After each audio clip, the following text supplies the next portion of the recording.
Hey, what's going on, you guys? Like what you got to the channel, it's your boy Big Dog back with another one tape review. Today I got one for Falcon and the Winter Soldier, episode 5, Truth, which we pretty much get like a lot of things going down in this episode. First, we pick off from last week's episode left off. John Walker just stretched old buddy, so he kind of like on the run. And he finds this like warehouse. Obviously, it's abandoned. All warehouses are abandoned apparently. So he just in there. He just like kind of like trying to get his mind right. He's thinking about all the things that happened. He's pretty much thinking about Lamar and like him being gone. And Sam and Bucky pull up on him. So you know exactly what they think. They're like, okay, dude, this dude tripping. Things gotta change. Now here's the thing. They said, hey, you gotta give up the shield. Out of all things, I understand. They like, hey, you have to give up shield. You know what that shit represents. But it's like, you didn't say, yo, you got, come on, you got to go. You got to go back to the, you know what I'm saying, turn yourself in. You know what I'm saying, go holler at the people. Y'all tell him you have to turn in the shield. That's the first. So then the first thing in his mind is like, it automatically goes to, y'all didn't want me to be in this position anyway. This works for y'all. So he kind of like snapping, and I'm kind of would have been in the same situation. I'm like, bro, this just honestly would have been thinking, no, this makes y'all feel good, huh? This is what y'all wanted the whole time, huh? Like, I just don't think we gonna need the shield was the best way, the best thing to say. Fight was amazing. Him ripping off Falcon's wings and going back and forth with Bucky. Bucky need to do something about that arm though, okay?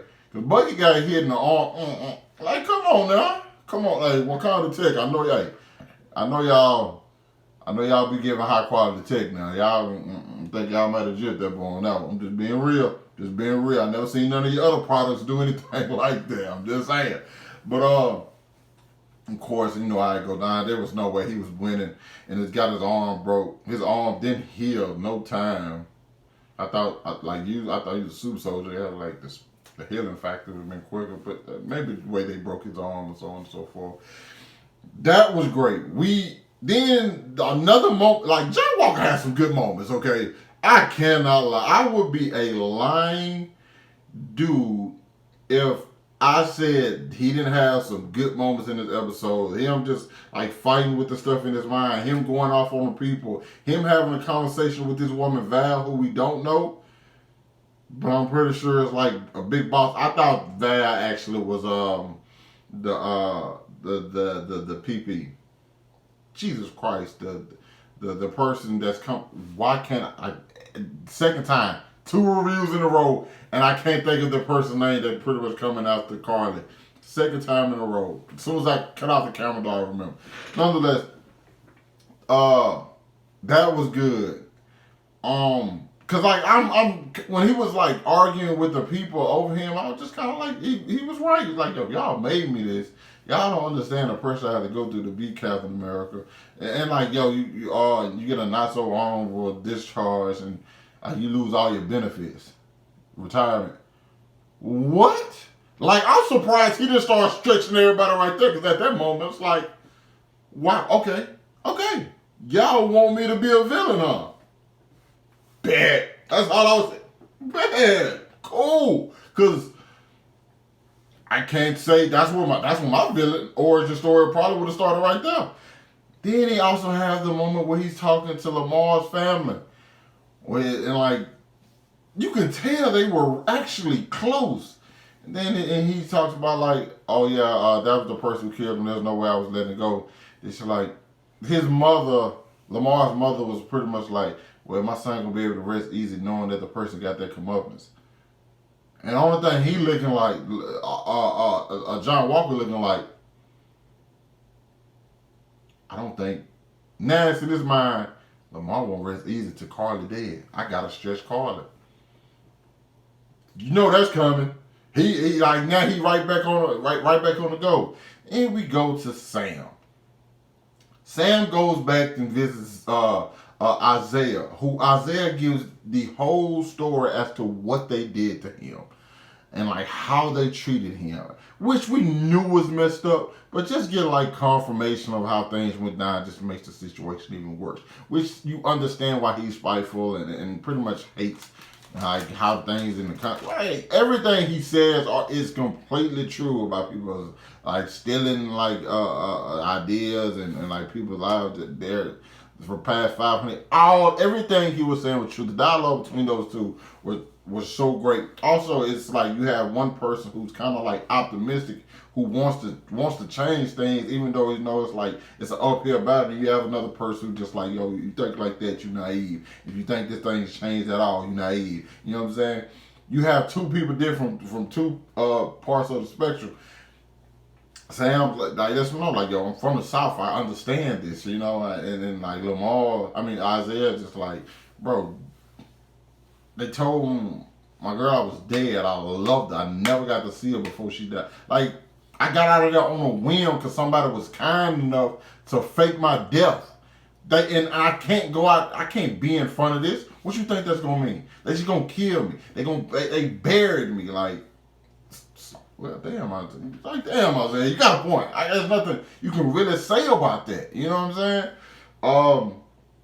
I ain't gonna even talk about when like Sam was walking up there and his Isaiah's grandson or whatever shot that air ball after he called checkup. I'm just gonna let that slide. But I mean, he was like this far from the goal, bro. Like, what kind of air ball was that? Like, defense wasn't even that tight, bro. You just shot it. Anyway, and Sam goes back to Sarah. Like, they fixing up the boat because they couldn't sell it. Like, they get help from all the people. It's just the little things like that.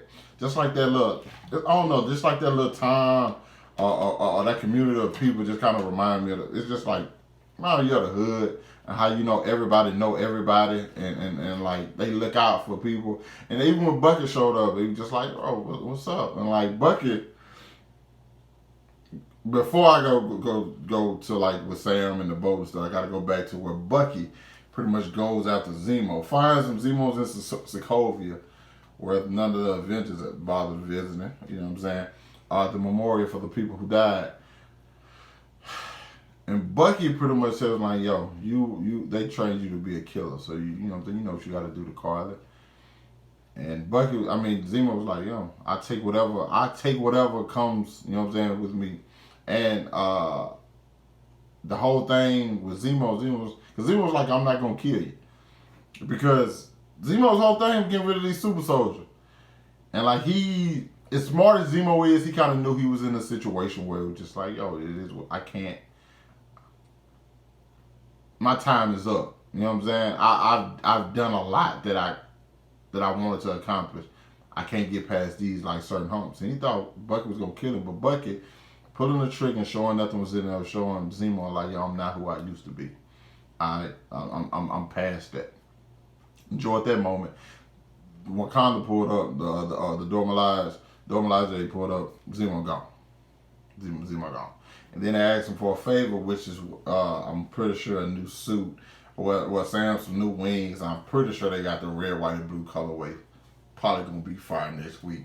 Can't wait to see it. Hope they don't show nothing, no images or like in the trailer, anything like that. I just want to see it for next week's episode.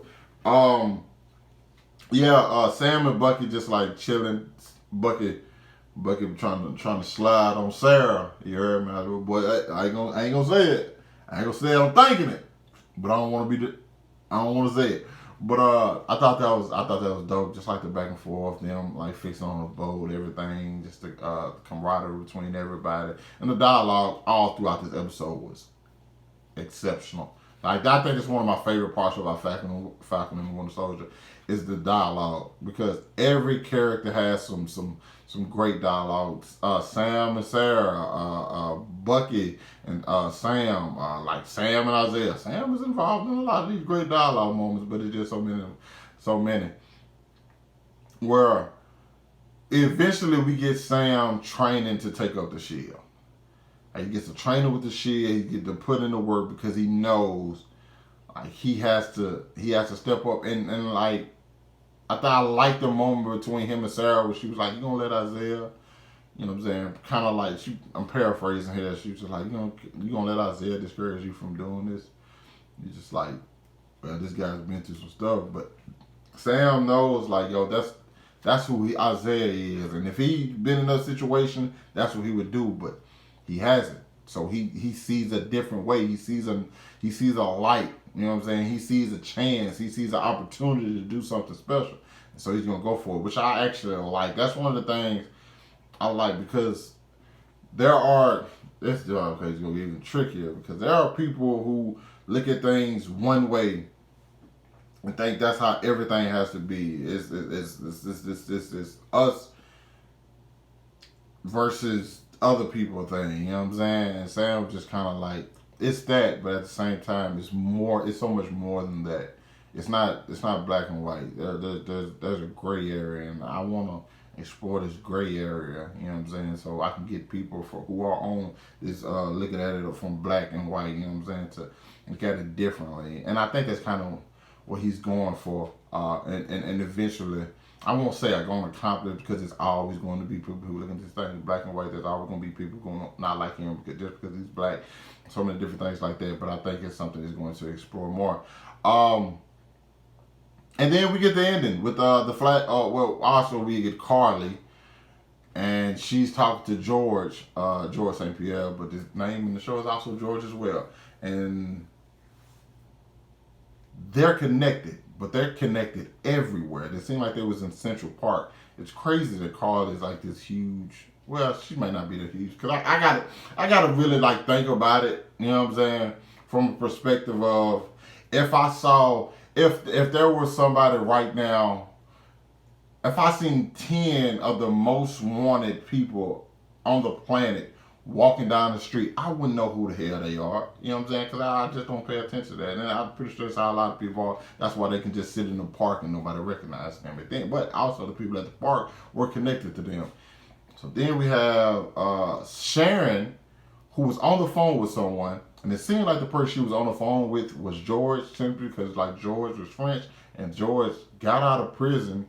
Last time we saw George was in Captain America Winter Soldier, when Cap beat him, and that's when he got locked up. So I'm assuming Sharon is the reason he got out, and Sharon asked for a favor for him to go talk to Carly. So I'm thinking Sharon might be is it the power bro? It's not the power, it's the power something. Power broker, it's not that either. I can't think of the name. It is bothering the hell out of me too, because I'm 12 minutes in and I thought it was going to come to me by the end of this damn video. But I think she's that person. Because Sharon is a boss.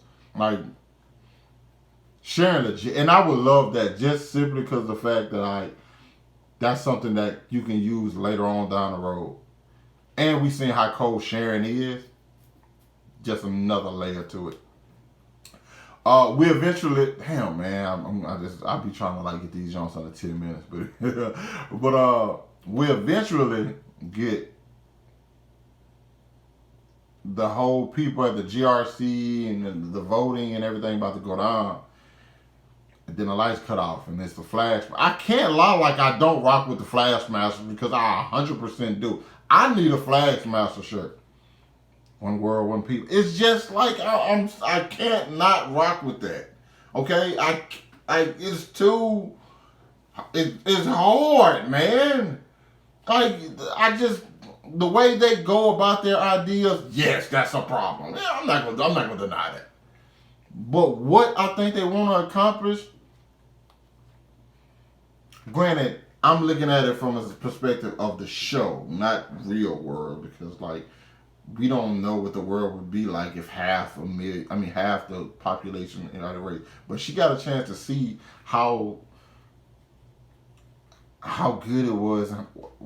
Well, yeah, how good it was, I guess you can say, and like how people came together when that happened, rather than when things got back to normal and you know they just started getting shit on.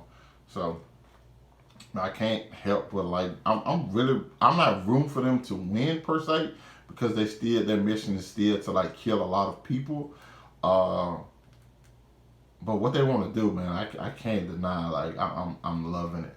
And then at the post credit scene, we get my boy John Walker, who becomes U.S. agent. I know nothing about U.S. agent at all. I haven't even like watched any like things on YouTube or anything about, or even like read about him, simply because I don't want what I read or something like that to like to influence what I think on the show, or it's gonna be like, oh, this is gonna be this or that's gonna be that. I'm just like, nah, I'm just gonna let it be what the show be what it is, you know. So yeah, that's my review for Captain America. Well, it's finna be Captain America and the Winter Soldier, but the Falcon and the Winter Soldier episode 5. You guys let me know what y'all thought about this episode down in the comments below. Hit that like button, subscribe to my channel. Thanks for watching the video. Hope you guys are staying safe, and I'll catch up with you guys later. Peace out, people.